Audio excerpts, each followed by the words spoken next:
wait till it goes on. So I saved this for the second episode. Oh, I've got to quit doing these novelty things. It's caramel apple cider. It's excessively sweet, but also has that saltiness. So I don't know. I'm not sure how much I can drink them, but it's I figured it was good for the second episode to dig into that. I think that would probably be very good for the second episode, but the headache that you're going to have tomorrow will not be good for the third episode. I So we're not doing a third. Yeah. my wife and I have a more than a decade long argument about the pronunciation of caramel. Caramel. Jim, Midwest, that's Blake's Hard Cider Company. I don't know where Blake's is from. It's too dark in here for me to see. See, I'm doing the thing where I look under the glasses to read small writing. Yeah. It's always a good sign. Caramel. Caramel. Caramel. Here's the question.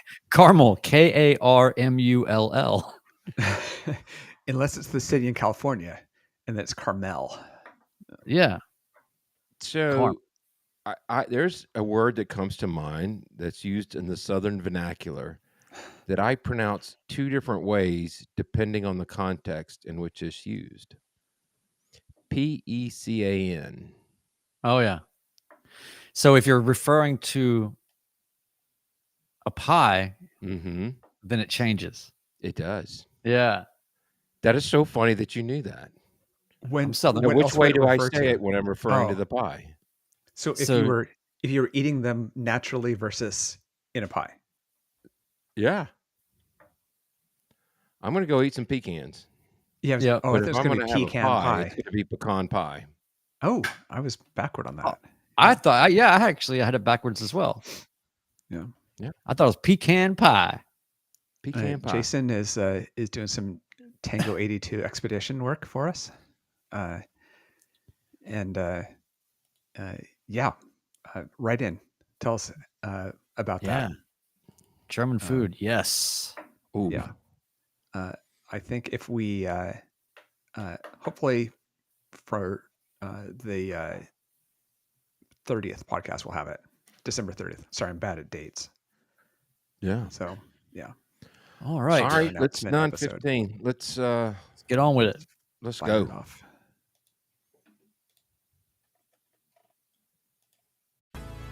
Welcome to the Midlife Pilot Podcast. What is it like to become a pilot in midlife? The challenges are unique, but so are the rewards. Hosts Ben, Brian, and Ted talk learning to fly, growing as pilots, and the joy of flying to destinations. The purpose of the podcast is not to teach, but to share knowledge and experiences. Okay, checklists are complete. Let's get the show started.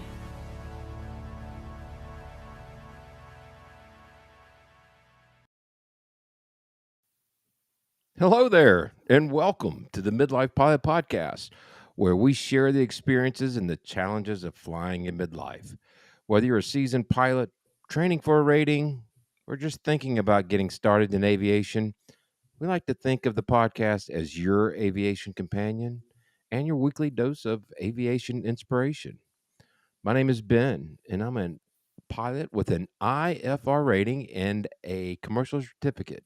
Based here in the Metro Atlanta area, I fly an airplane called the Beast. It's a Cessna 182. Joining me tonight, as always, because I wouldn't do this without them. That's for daggum sure. Got Brian, a private pilot in Nashville, home of the Bachelorette Super Charlie, flying a Cherokee 180 named Lucy. Hello, long time no speak. It's been so long. Hey, I'm actually even more excited than I was just before when we did the other episode. So this is awesome. I kind of like doing this. I'm not saying we should do it all the time, but I'm liking the double header, and I think that we're just here to, what do you call it? Spread holiday cheer. Is that a thing? Yeah. It is. That is politically correct and very generic, spreading good tidings to all. Also joining us from the left coast, in a little area we like to call Portlandia. He's a sport pilot flying a CTLS flight design. We like to call it the egg, and his name is Ted. Good evening. Hey, how you doing? I'm good. I noticed a name in the chat that we haven't seen in a while, and it kind of put a little smile on my face. It's good to see Cheryl back in the mix. How you doing, Cheryl? But yeah, we're back at it. I have newfound respect from some of our other podcast friends who do this more regularly than we do. I just went upstairs to go get a refill my water bottle and smelled a little natural gas going on up there, so that was fun. Well, you say you're downstairs now? I'm downstairs now. How do the physics of explosions work exactly? That's a great question. I'm wondering if somebody in the chat knows if natural gas rises or falls. If there's a big whiteout and then blackness on my camera, Mm-hmm. you'll have a heads up of what may have happened. I will say my son cooked a wonderful, delicious dinner, and it kind of smelled a little bit about. He made a bolognese Oh. sauce, and they kind of there's some similarities there. Well, I'm glad that I'm looking forward to dinner after this. Yes, come It's on been a down. minute since I've had some food, but And you know, yeah, my better half was gone for a week, and do you know how it's just crazy how things devolve when you have no accountability to anyone else. I really I do try, I try, but you know, it, I don't know what it is either, but it's like why is at least in Nashville, it's got to be the same way. Maybe not where you are, Ted, but where you are, Ben. It's like because in my there is such a lack of imagination. I don't know what it is. It's like there's just burger places, hot chicken places, taco places, all great things, but not a lot of hey, I'd like to eat something that's not trying to kill me immediately places. yeah, I mean, spoken like a true midlifer. Yeah. It's just how we go about living. That's all. Um, y- when Terry was out for an extended period of time, I was really good for about 3 days.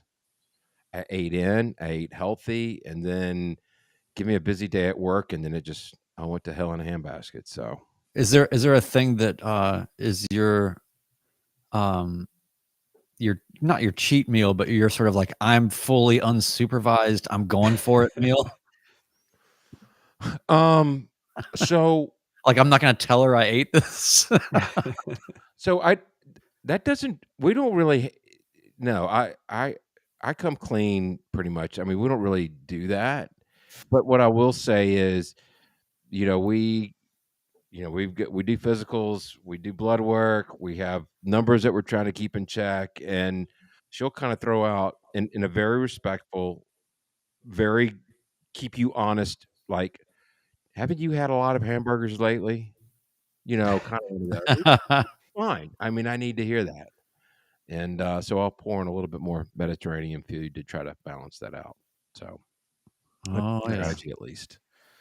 I'm So just remembering during COVID, my partner got it, and I banished her to the basement apartment. And so I'd cook all the meals, I'd take food down to her, and I'd come back up and clean it all up. And it seemed like it was so much work that extra amount of I do all the cooking anyway, but that extra amount of work of fully preparing the meal, fully cleaning up afterward, all that. And it's like entropy is real. It's so much work just to keep everything at a certain level. Yeah. on par, just to keep it Yeah. on par. Want Yeah. to give a quick shout out our friend Jim at Flying Midwest Podcast. For those of you in the audio audience worried about my gas leak, Jim says natural gas is generally only explosive when it is 5 to 15% of the volume of the air. You can open the windows to bring down or just crank it and hope for the best. I can tell you after walking upstairs, it was 12 degrees cooler than it was anywhere else in the house. We have doors and windows open, and I'm sure it's going to be fine. So everybody can rest easy. I'm just waiting for that post-show cigar. Well, I'll just have to go outside and suck it up. That's right. That's okay. Tonight, episode 108, we're going to be talking about failing upwards, which is learning from your mistakes, if I'm understanding this correctly. Yeah, well, we could call it trip, fall, succeed. Trip, fault, exactly. Uh, but But yeah, yeah, we want to go ahead and hit the housekeeping, since we still haven't come up with a good name for this section of the podcast. yeah. What did we call Housekeeping's it? fine. I'm fine with that. I mean, that's what it is, It is. in biz talk. But I don't know. It's the it's the it's the spiel. We have to do the spiel. Here's the spiel. You guys ready for the spiel? With We are enthusiasm. we are grateful for you guys making this the best pilot community we know of. It's a positive space where we share everything from training experiences, shared personal minimums, tackle ownership challenges. By the way, I've gotten some really good stuff out of the plane ownership section of the Discord community lately. Oh man, yeah. It is so great. It's anyway, and my plane is so similar to Alyssa's plane that we can kind of, whatever her insights or learnings are is essentially as good as my own. So it's been really awesome. But yeah, tackle ownership challenges, review flight plans, and best of all, make new aviation friends. You can connect with us, join our Patreon community from $1 a month. That is 24.3 cents or something per episode. You can access exclusive content and the Discord community. 10% supports Freedom Aviation Network's anti-human trafficking efforts. And you can watch us live on YouTube Mondays, 8 p.m. Eastern. Share your stories at midlifepilotpodcast@gmail.com. We read everything, and you might hear it on the show. For everything Midlife Pilot Podcast, community, feedback, merch, dad hats, and more, visit midlifepilotpodcast.com. Yeah, excellent. We as may be clear, we've done these two episodes back to back, and gave a challenge in the first one that we probably won't have any new Patreon supporters in the time between the two, and we're wrong. We actually had two upgrades in the last however many minutes it's been. That's so cool. The Love first it. is some guy named Jim S upgraded to Hershey bar level. So thanks, Jim of Flying Midwest, for doing that. And Jason P upgraded to the caps available level. Wow. Jason's Huge. been in the comments doing a little bit of recon work for us on the spring meetup.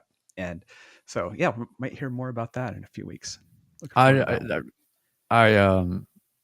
It's kind of overwhelming, when Yeah. people support us at all, but to do it in such a quick turnaround or whatever, we were not asking. We were just making note of how funny it's going to be that we're certainly not going to have any new Yeah. supporters mentioned. So yeah, thank you guys, Jim and Jason. It's I don't know, it's just awesome. So Yeah.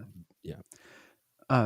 And a quick Discord update as well, unrelated to that, but really great, which is Mark, Mr. Wendell Geek, created a channel for go, no-go decisions. And there was a good conversation in there, somebody planning a trip and deciding whether they should take it or not, and what to do if they didn't take it. And Grizzly replied and said, and if you decide not to fly, don't look at the sky on the drive in. Once you make the call not to fly, it's the right call, even if the sky is completely clear when you drive in. And it goes follows up to say that he doesn't follow his own advice on that, but that's definitely true. I don't know if you've canceled a flight and then seen how pristine the weather is, but that's there's some truth to that. I have a strange theory about those kinds of moments in life where even if it's not apparent that when the instinct is for you to feel badly that, oh, I coulda, shoulda, woulda, I like to think of it as, well, it would have been something else. Yeah. That would have been a not great experience about it, perhaps. And the universe is maybe taking care of you a little bit. Yeah. And even if it was going to be fine, oh, well, it'll be fine next time. It, um, I would agree with that, especially when I was a VFR pilot and I had to go somewhere for work, and it was going to take a really long time to drive there, and then I find out that I could have flown it. That's I can get myself over that hump, but when I get the speeding ticket driving down the interstate, and that wouldn't have happened if I flown, it's really kind of hard to overcome that. Oh, so you get like insult to injury. It's the opposite. That's exactly right. I Yeah. could have flown, and yet here I am with a speeding ticket as a result of it. Oh, bitter. Yeah.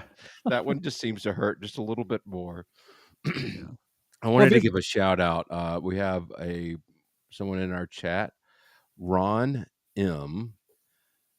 Tells us he finally got his PPL last Thursday. Oh, 2 years in yeah. the making, and you get a huge, huge shout out from us. Congratulations, Ron. That's awesome. 2 years in the making. I mean, I know people that are still chipping away at their long journey, and so I have an extra appreciation for those that stick it out through all of that. It's almost like burning a hole, or like when the space shuttle's coming back in the atmosphere. You know what I mean? It's like you're either going to burn through that atmospheric layer and just kind of get it done, but if you don't have quite the momentum or the ability to do it at the time, you're just going to kind of. It's like the Apollo. Like they were either going to make it through the layer or they were just going to bounce off and go off into oblivion. So for those people that just didn't quite have the circumstantial things working out or whatever, I don't see that as a negative thing. Even if you ended up with more hours than typically because of it, because you had to keep kind of going back and maybe relearning some things. Great. You have more time with an instructor. You've been flying for 2 years, whether you've been, running around with your own certificate yet or not. But I have a special appreciation for people that stick it out over a long period of time and make it happen. The tenacity, there is something to be said for that. I totally agree with that. And no matter what, the feeling of being done with it, not necessarily the accomplishment, but just, oh, okay, I can unload all that stuff from my brain that I was keeping in there for a DPE. Like, okay, that's a good feeling. So Yeah, definitely. Congrats on the accomplishment and on the ability to unload the brain. Well done. And Ron M., if you're new, definitely maybe we'll see you at the fly-in that we're hoping to announce in a couple of weeks, maybe in the near future. Yeah. There is a lot of work to be done, but we're moving ever so closer to this next big announcement. Yeah. I know it's been about 32 minutes since we got off the last podcast, but has anybody been doing any flying since then? Oh, Well, not necessarily flying, but Brian did post a video that we haven't talked about. Been on kind of a video kick lately, Brian. He's been cranking out some good stuff too. Well, and there's really a theme. I was thinking there's a book that's like statistics for artists or statistics for poetry, something like that. And Brian's videos lately have been that for me, which is it's like aviation for poets, and it's been kind of it seems like there's a theme of let's talk about almost something you can learn, about the art of flying and think about it in a much grander way, philosophical way. Yeah. So the video is called "Loss of Power is Power." So tell us about that. Well, yeah, I've been making a few videos lately here that. So I've always, in the same way that we're hyper reticent on this podcast to ever posit ourselves as experts or especially instructors. I'm the same way about aviation content creation, or call it video making. And so that's kind of kept me, I think, a little bit from getting into some of the things that I'm getting into, because even on this last video, somebody commented and said, this is some of the best flight instruction. I'm like, no. I've got miles long disclaimers. And by the way, if you ever take a flight lesson and he's saying all the weird stuff that I'm saying and is treating, it's like, if if your flight instructor is wearing a dashiki and burning Nag Champa in the plane, you should consider other options. I just have a way of. I was telling you, Ted, it's like this is the stuff that my whole life has been a lot of creative work and a lot of books and a lot of weird esoteric thinking and stuff, right? So it's like inevitable that flying is the ultimate metaphor and container for so many life related things. And so I inevitably, especially when I'm flying by myself, now that I'm past the, oh my God, I'm flying an airplane by myself. This is insane. Now I have room to think. And I am constantly just, there's just a lot of inner dialogue and, oh, this is kind of like this. And this reminds me of what this writer said once or whatever it is. So I just started focusing in a little bit and talking about those things. So anyway, it's nothing, it's not going to change the world or anything, but I suppose it is a little bit different for a lot of aviation content, and it's either your thing or it's not. But it is a different way of looking at it. And honestly, if somebody else made that video about this video is essentially about the power off 180. Yep. But and I'm telling you, it's not required for PPL, but we still did them, and most people still do them. Yeah. And it's a good thing. And if you're going to get checked out on a plane to rent, you're probably going to have to do one or, whatever. So, and you should just do one. But anyway, if somebody else had made that video while I was learning, as weird as it is and as esoteric as it is and as not specific to aviation in terms of, it's not talking about aerodynamics and I don't know, whatever configuration changes or I don't know. It's not talking about any of that stuff. I would have actually learned. There's some sort of placemaking and conceptualizing that would have really helped me a lot, but definitely not instruction. So anyway, yeah, I made this video and, I have some, I have all this footage, of just various things. And so I just started breaking those things down a little bit more specifically. And it's been good. So yeah, the last few videos, I did one that featured footage from this podcast when we had our friend Romeo Hotel on, and it was about the opposing bases point of view that we got on Reading the Room and HEC. So I made a video about that. And then the one before that was the art of not flying and the no-go and personal minimums and that kind of thing. Those are things that I think as an instructor, you have to teach, but at the same time, as a pilot, you are responsible for maintaining those things. So I feel like I can speak to those things without it crossing a line. I have a prediction.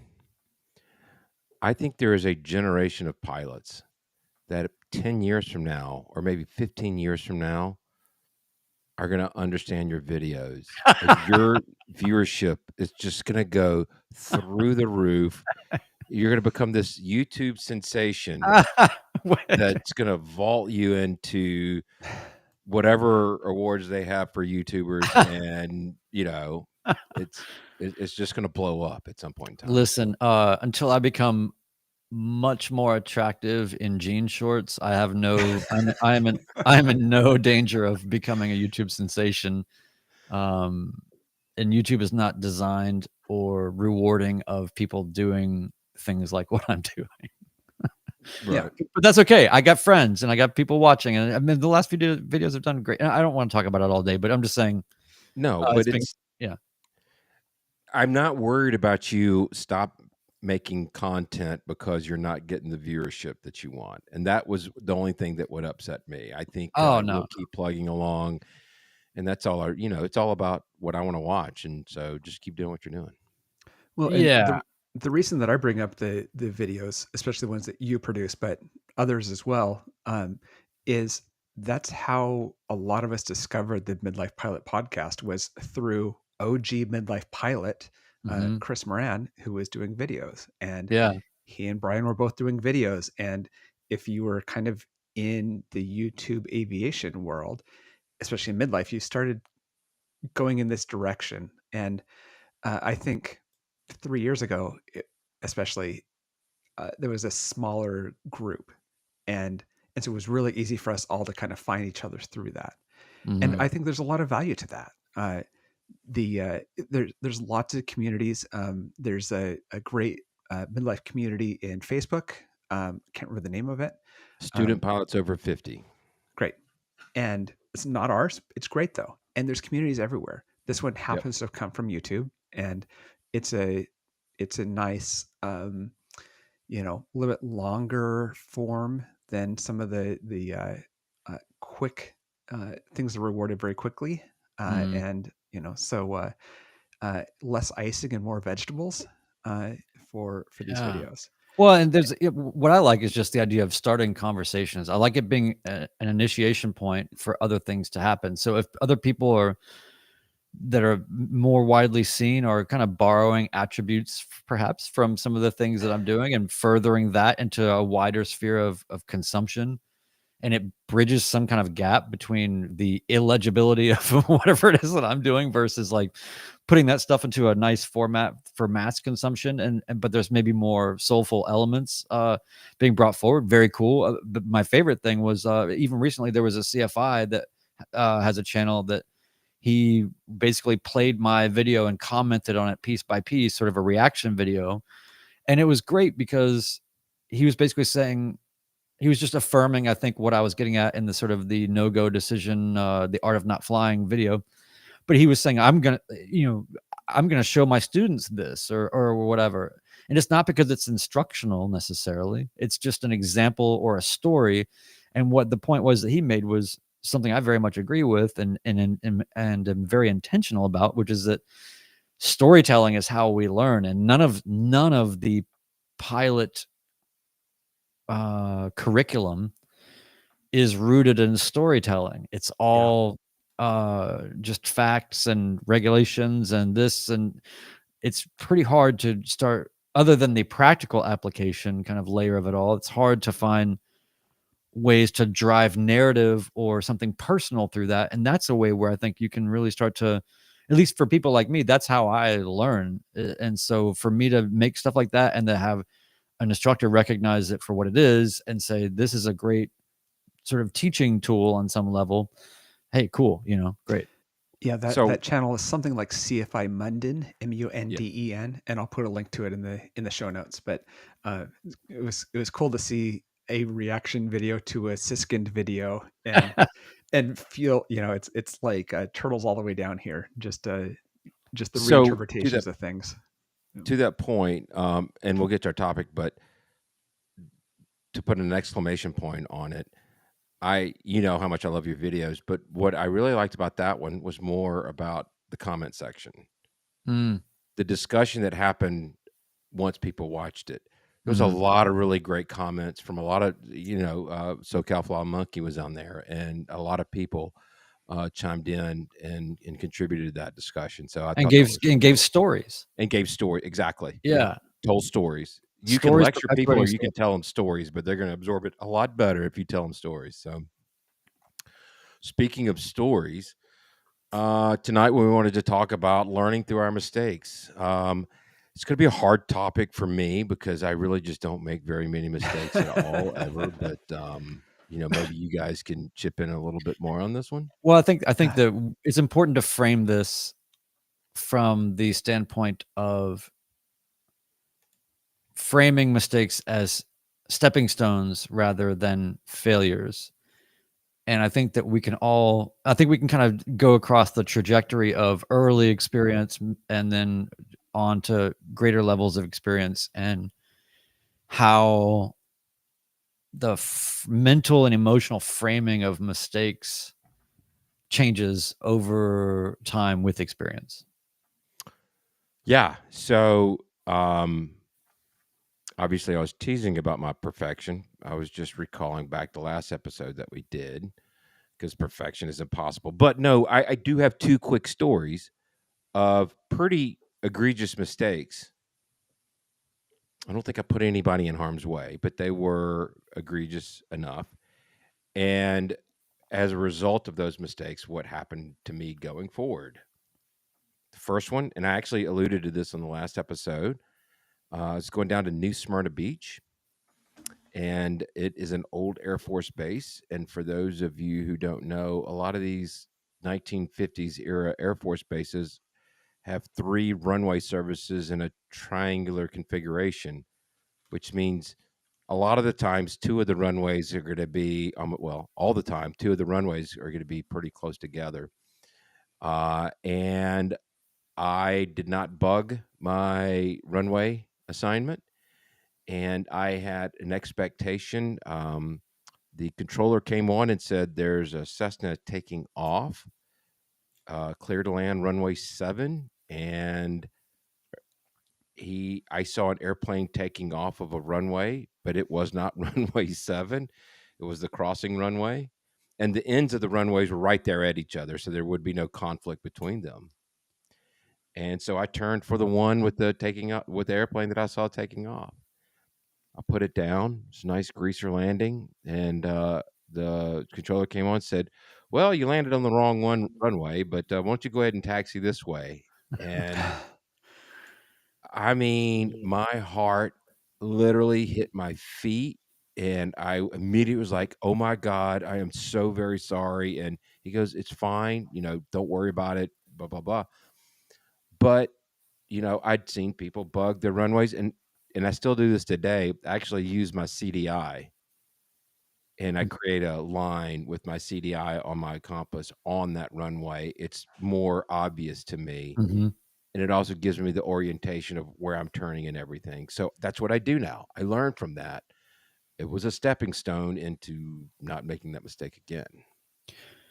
Now, so okay, how about this? If you made that mistake again, what would be your response? Because you were talking about how the lightning strike moment of the controller saying, "Hey," so and that sort of mortified feeling of I screwed that up.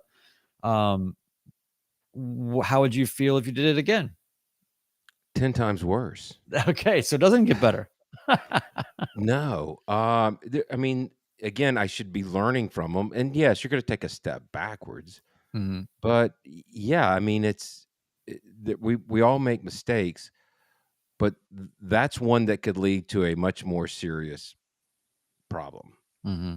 Yeah. And I would not. I would feel worse about the second one than I did the first one. I'll tell you that right now. Yeah, Because because you hoped it's you'd learned egregious. from it. And again, people do it. People have landed at wrong airports. Airlines have landed at wrong airports at some point in time. I know there was an accident report. So, I know it happens, but I feel like, you should have the situational awareness to try to prevent that. And as Arrow Grizzly says, no phone number to copy, no problem. I did file a NASA report, an ASRS report. But yeah, I mean, it's humbling. My kids were in the plane. Terry was in the plane, and they're like, "Dad, that was a really good landing. That was awesome." And, my chest started swelling up, and they goes, "Well, it was a great landing, but it was on the wrong runway." So, I mean, what about you guys? Do y'all have a story you can tell? I mean, there's been so many little things, I say little, but at the time they were not little. I remember one time, this is back when I maybe had about maybe 110, 120 hours or something. And I flew to Bowman Field, Louisville. And at the time, what I was doing was building up solo flights in duration in preparation for the first Midlife Pilot podcast fly-in. Yeah. So I knew that I was going to be flying 600 miles for that trip. So what I was doing was setting up little trips to sort of build my exposure time to longer and longer flights. Well, I took a trip from Nashville to Louisville, which now to me is comical. It's like, oh, this is nothing, but back then it was like, okay, I'm going to, it's going to be like an hour and 45 minutes, oh my gosh. So, and it was just one of those, just so bumpy the whole time. And then the airspace around there is a little crazy with the adjacent Charlie and a lot of big birds running around. And I was unfamiliar, getting really, really knocked around, and so then I came into land. It's towered. Yeah, so I came into land. Landing was fine, and then I exited at whatever taxiway they said, and there's something about the way that because I actually went back and looked at this. There's something about the way that the airport is designed and the way that, like, where the stripes are and where the taxiway is versus the exit, whatever you call them. So there was somebody coming down the taxiway as I was sort of exiting, and I don't know, I just didn't judge the space very well or something, but I was just so concerned about being any kind of factor for this other plane that I stopped, but my tail was over the line. I was not fully across the line. And then I go over to ground or whatever, and I get on with ground, and I mean, I caught an earful right away. Probably one of the most, I forget the specifics. It's been a while now, but it was, he said something along the lines of like, kind of like, you're lucky you're not getting a number to call, kind of thing. Like, you cannot do that, whatever. And it was so frustrating because I knew that I could not do that. I just was trying to, I don't know. It was like maybe at the time, one of the longest flights I'd done. I'd been getting beaten around mercilessly for an hour and 45 minutes, just hand flying the whole time. There's no autopilot or anything, and just getting tossed all around. And then, landing at an unfamiliar, which was, unfamiliar towered, and then getting in, and then just trying to stay out of the way of other things, but deferring too much. And then here I was not reading the space correctly. And then I just did that one little, just 5 feet, maybe I was off or something or whatever it was. And boy, I got an earful. Yeah. Well, I can tell you now, I will never, ever, ever be close to doing that ever again. And I remember how it felt. I remember I felt, I don't know. I think that when you make the mistakes where it's the kind where I know better. This is actually something I'm very vigilant about. I get upset when other pilots at non-towered airports don't honor that. I get upset, not upset, but I get annoyed when people are still on the runway and they've just started to make the slightest left-hand turn to get off of the taxiway, and they're announcing clear the runway, and they're not clear the runway, much less not being over the. So I don't know, I get irritated by that. And so here I am irritated by that, or just thinking like, that's not the rule, that's not how you do it. And then I did the same thing. So then never made that mistake again. Put that into the list of all the things you do one time, hopefully only one time. And yes, when I asked you, Ben, like, what if I did that again? Oh, I would I would beat myself up. But I would say, even if I did it again, I mean, granted, if I was like back at the same airport and like the same situation, that would be kind of a trip. But no, but I think in general, I'm just much more forgiving, as long as there's no harm, no foul, and nobody's in danger, and I haven't done something stupid to endanger somebody else, at least immediately. Then I've given myself more grace, because man, I beat myself up to death, for training and for the first long period of time. It took a long time for me to get to that grace. And so, but I think it is an example of failing upward, because that was a dangerous-ish thing, and it's not going to happen. Well, that's an example too. What I noticed about that is that's something you pride yourself on, and then to get it wrong on something that you pride yourself on. Not, Yeah. this is something I struggle with, and I struggled with it. But do you think that's a midlife thing? Don't you think that's kind of a midlife kind of thing? Yeah, we had an episode recently about perfection and Yeah, we did. overcoming perfection, and I Yeah. think that's a great example of that. Where I can't remember what episode number that was, though. Yeah, one before this, the episode 107. Yeah. You gotta get Luke's comment in here. Yeah, go ahead. Our friend Luke from Luke's Landing The most earful I've gotten has been because I waited 12 minutes and called ground, and they said, "I will call you when I am ready. Shut up." I didn't know how to say that. I didn't call them before. So he's getting yelled at for something that he didn't even do. So that's one I think I could recover from a little bit quicker than maybe other mistakes. But What place was this? I'll call you when I'm ready. Shut up. I had that not too long ago, but where they berated me for not on how I entered the pattern, and going back and editing the video, it was very clear that they hadn't told me what they had, and so I had been thinking that I'd done this thing wrong, and then you go back and you play it back, you're like, oh, good, it wasn't. This is a case where it wasn't my mistake. The rare case where it wasn't me. But I do actually have an example of the failing that's very vivid to me, which was flying at higher elevation, high density altitude, uh, and going around with full flaps, and um, pulling the flaps out and having trouble getting my airspeed up, and sitting there looking at the trees as you're not climbing, and you just need to push forward hard, and that is just not what you expect. And I actually had to put out a video on it before I kind of understood it completely on exactly what I'd done that was wrong.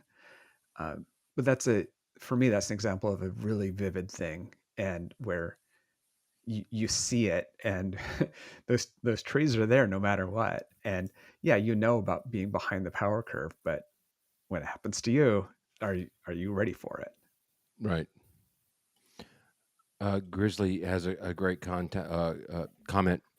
Landing at a new airport, he hears contact ground. Oh no, what's ground? I figure it out and switch over just in time to hear hold for aircraft that isn't on frequency. Apologies, I'm here now. Oh And man. my guess is going forward, Arrow Grizzly, that you're probably putting ground in, in your pre-landing sequence, or doing something to mitigate that going forward. Yeah, it's like, hey, if I'm not on frequency, how do I know you're talking about me? Exactly. So, a question for you both.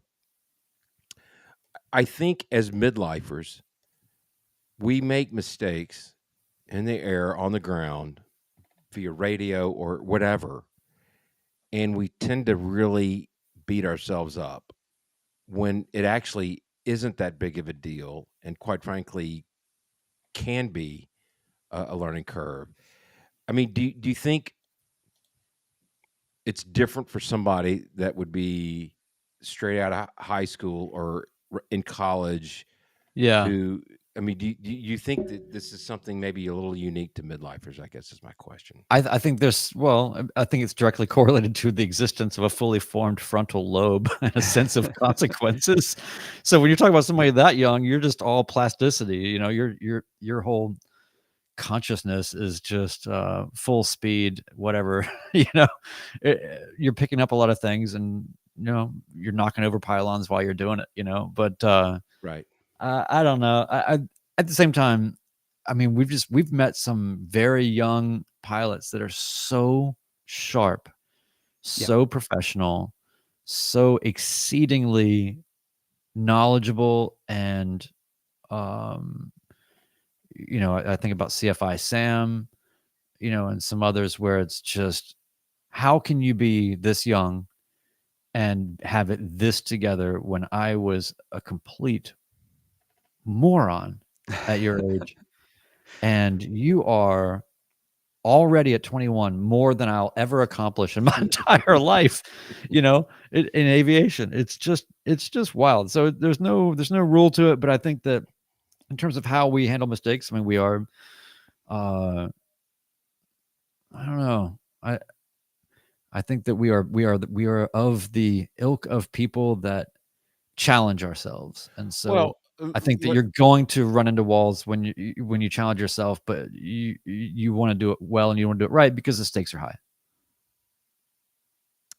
I think of a situation where when I was going through instrument training, and even through today. I'm a lot better about it today, but making radio calls when your helmet's on fire is not an easy thing to do. And that would keep me up at night. Like, why can't I figure out how to make this PTAC call, this position, turn, altitude, clearance?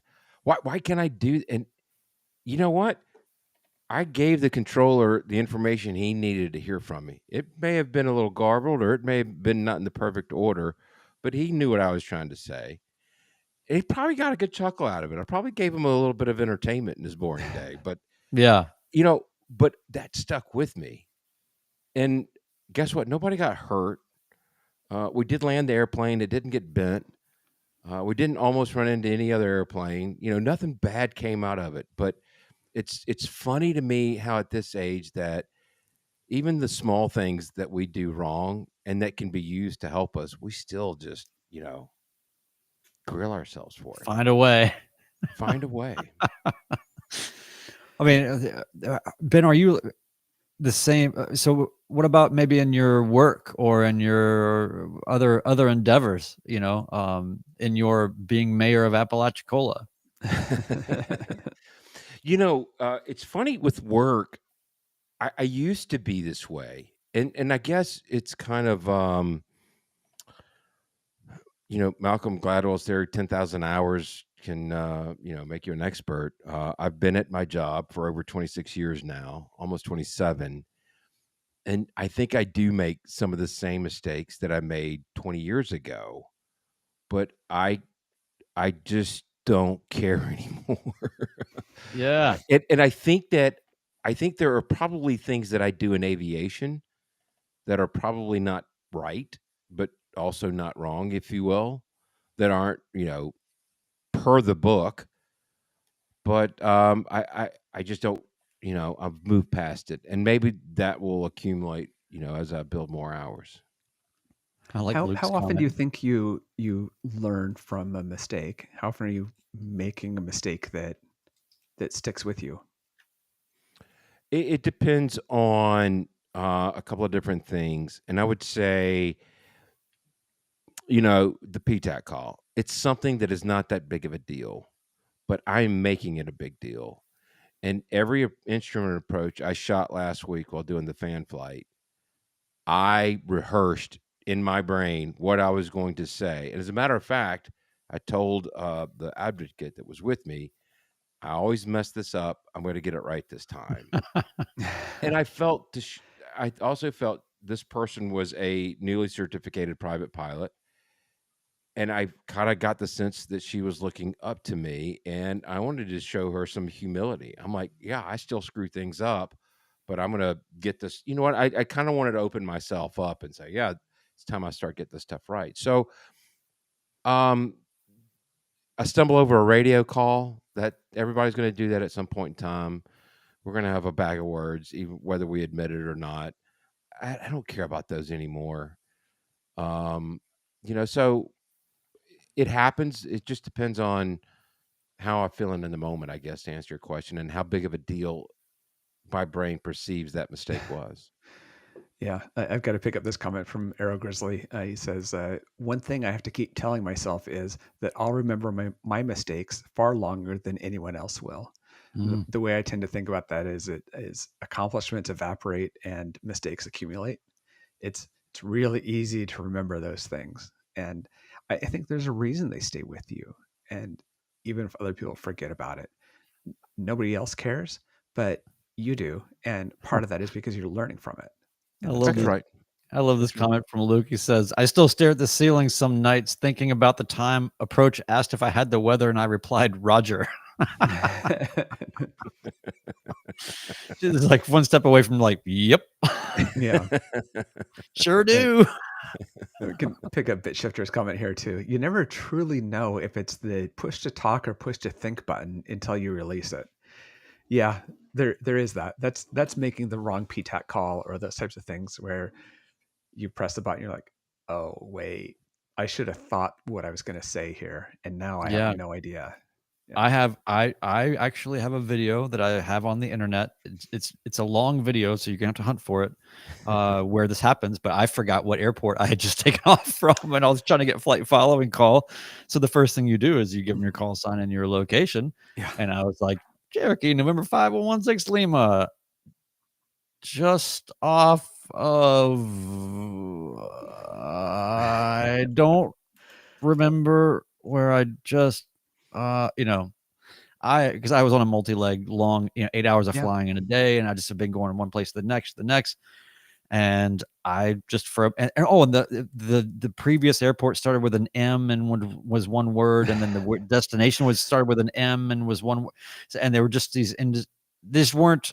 One was like, one was Majors in Texas somewhere, Yeah. I think, and then the other one was something else with an M that I was going to. So I was just like, I don't know. Everything starts with an M and it's one word and it's got an identifier. I probably Can should. I just hit ident and you try to find me on your scope, Okay, yeah. please? You know what? I'm just gonna squawk 1200. See you later. Yeah. I retract my request. Yeah. What's the next frequency? And I'll just start all over with them. Yeah. Hey, how much longer are you on your shift? I can call back when you're done. That's the only way you're going to be able to stick your head in the sand. I like Joel W's comment. I only mess up when I'm doing things. Yeah, that's true. So, but that's just part of it. Easier to swallow when you're younger, I guess.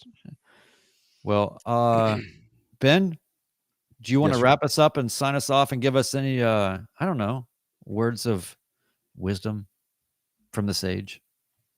Yes. Well, first of all, we have had a bunch of folks in the chat. It's great to see a lot of faces or names, should I say.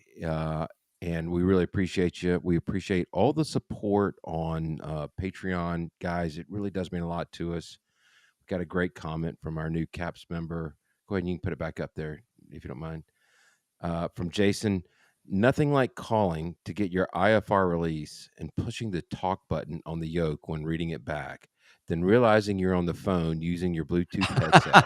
And Jason, I'm going to tell you right now, if I had a nickel for every time I've done that, you and I could go and have dinner at a steakhouse because I do that all the time. And the folks from the Unicom, when we were based at Cartersville, would always come in and go, that was a great read back. Well done. I have done that. It's just that habit you can't break. But anyway, we all make mistakes. Own them, love them, embrace them. We want you to come join us in our community. Join us, join our Patreon community. Come onto the Discord server. It's my source of social media these days. Guys, do you have any other final comments you like? Anything for the good of the order?